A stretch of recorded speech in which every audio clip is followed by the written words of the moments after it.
Olá, 71.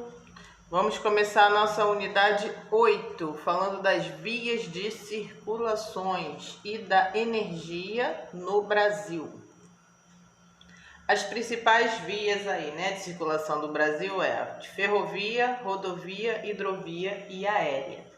As vias de circulação desempenham um papel fundamental no desenvolvimento de qualquer país, pois são responsáveis pela circulação dos meios de transporte que escoam as riquezas produzidas nos setores da economia.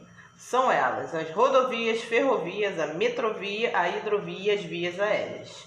No Brasil, predominam as rodovias, porém seria importante expandir a malha ferroviária e o uso da hidrovia, considerando as grandes dimensões do território brasileiro, que já apresenta uma extensa malha rodoviária, o que faz com que haja dependência do uso de recursos energéticos fósseis, como derivado de petróleo e gás natural. Rodovia.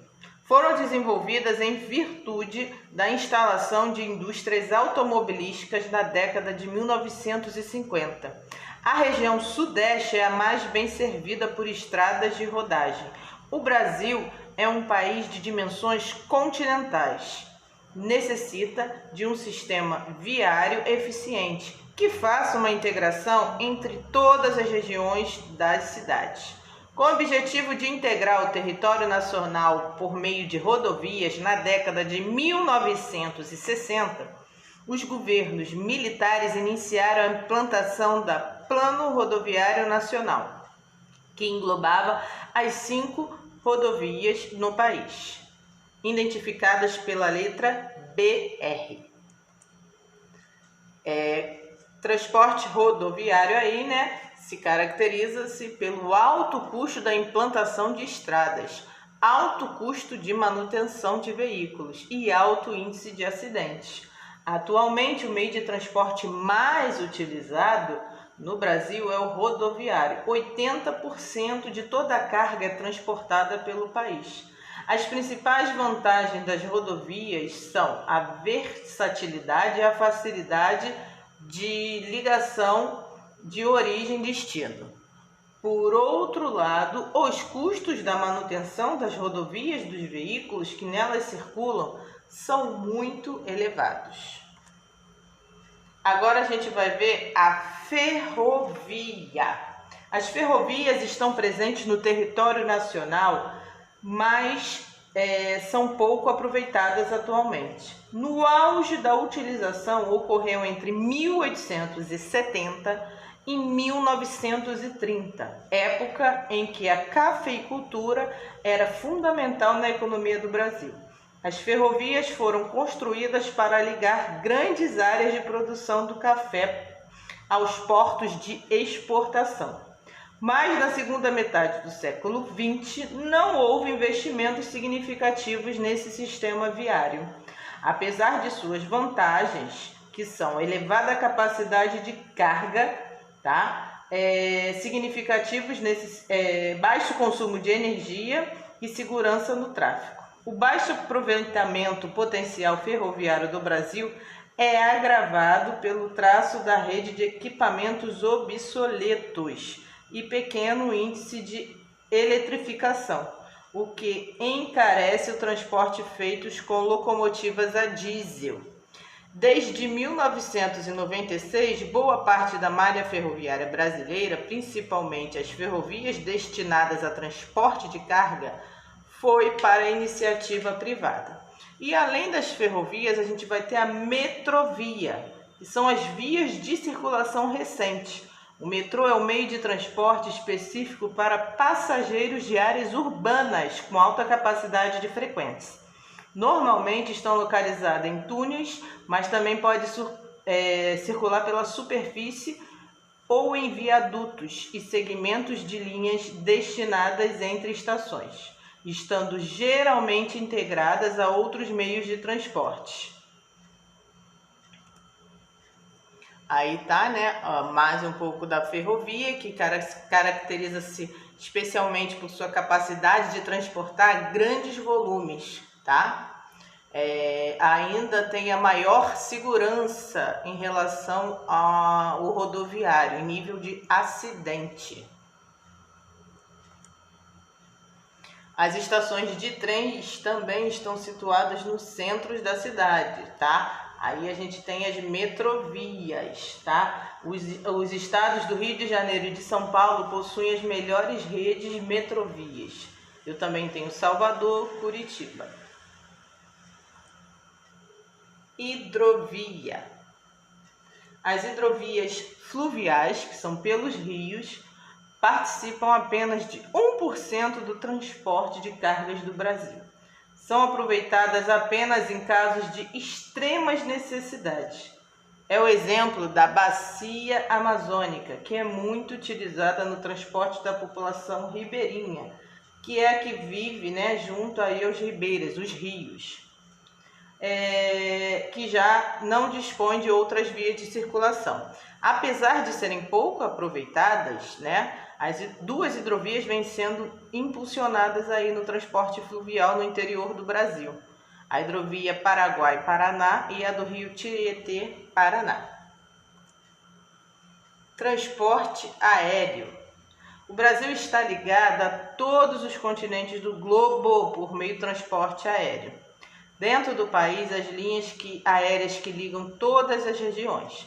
Mas, considerando o tamanho da população, essa forma de transporte ainda é proporcionalmente pouco utilizada. Por quê?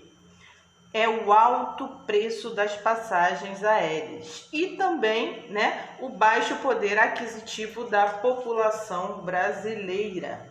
Existem grandes empresas no país atuando nacional e internacionalmente, além de várias que atuam em escala regional.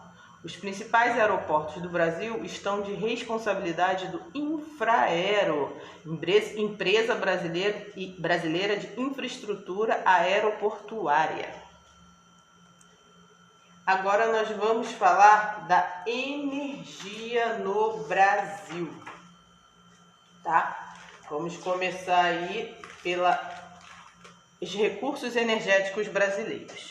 A partir da década de 1940, o setor energético do Brasil passou por grandes mudanças, pois com o avanço do processo da industrialização e da urbanização do país, as fontes de energia chamadas tradicionais, como lenha e carvão vegetal, foram substituídas progressivamente por fonte de energia moderna ou de maior rendimento, que é o carvão mineral, o petróleo, o gás natural e também a força da água e o urânio. A produção dessas fontes de energia ocorre em refinarias, usinas hidrelétricas, termoelétricas e nucleares. O petróleo e o gás. Desde 1954, ano da criação da Petrobras, até 1973, ano que aconteceu a primeira grande crise mundial do petróleo, o consumo desse combustível fóssil só cresceu no país. Já o gás natural começou a ser produzido e usado na década de 1950 no Nordeste, inicialmente no estado da Bahia. A maior parte da produção do petróleo brasileiro está na plataforma continental. A Petrobras se tornou líder mundial de prospecção em águas profundas. E dá maior destaque aí na localização na Bacia de Campos, situadas na costa norte do litoral do Rio de Janeiro, e vai até o sul do estado do Espírito Santo. Em relação ao gás natural, a construção do gasoduto Bolívia-Brasil foi um fator fundamental para a produção e o transporte do recurso. Usinas hidrelétricas. O Brasil é o país com maior potencial hídrico do mundo. Assim, a hidroeletricidade é a fonte de energia mais consumida no Brasil. A geração dessa energia foi definida como prioridade nacional a partir da década de 1940 e 1950, com o avanço da industrialização brasileira. As características naturais do território são bastante favoráveis para a produção de energia hidrelétrica, uma vez em que o nosso país tem um relevo planáltico, que faz com que os rios possuam inúmeras quedas de água, além dos altos índices pluviométricos que acontecem na maior parte do território. Aí também nós temos o carvão, né? Utilizado nas usinas termoelétricas. O Brasil apresenta grande potencial para a geração de energia por meio das hidrelétricas. Contudo, existem locais onde não tem tantas condições de aproveitamento dos rios, porque a gente tem áreas de planície, sendo necessária então outras formas de energia. Uma dessas formas é a termoeletricidade. Nas depressões periféricas do sul do Brasil, é possível encontrarmos carvão mineral, importante fonte de energia utilizada para o aquecimento de caldeiras para a geração de energia elétrica. A gente também vai ter aí no Brasil usinas nucleares. É uma das formas mais comuns de geração de energia existente no mundo. Apesar de perigosa, é utilizada por boa parte de países, principalmente os ricos, em virtude do pouco potencial que algum deles tem para a instalação de hidroelétricas, por não disporem de rios de planalto, o que não é o caso do Brasil.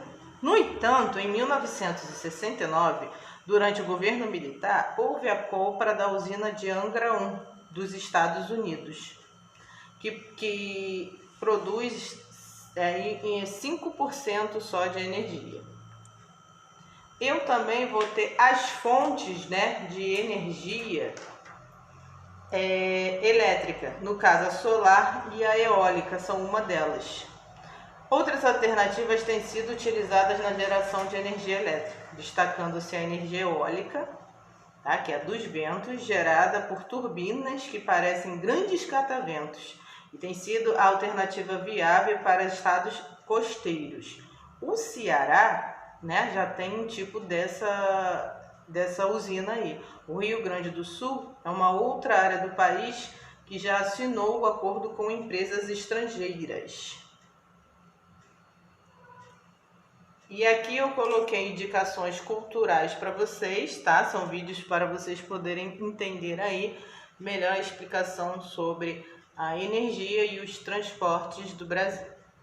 Qualquer dúvida, tirar nas aulas ao vivo ou mandar para mim por e-mail, tá?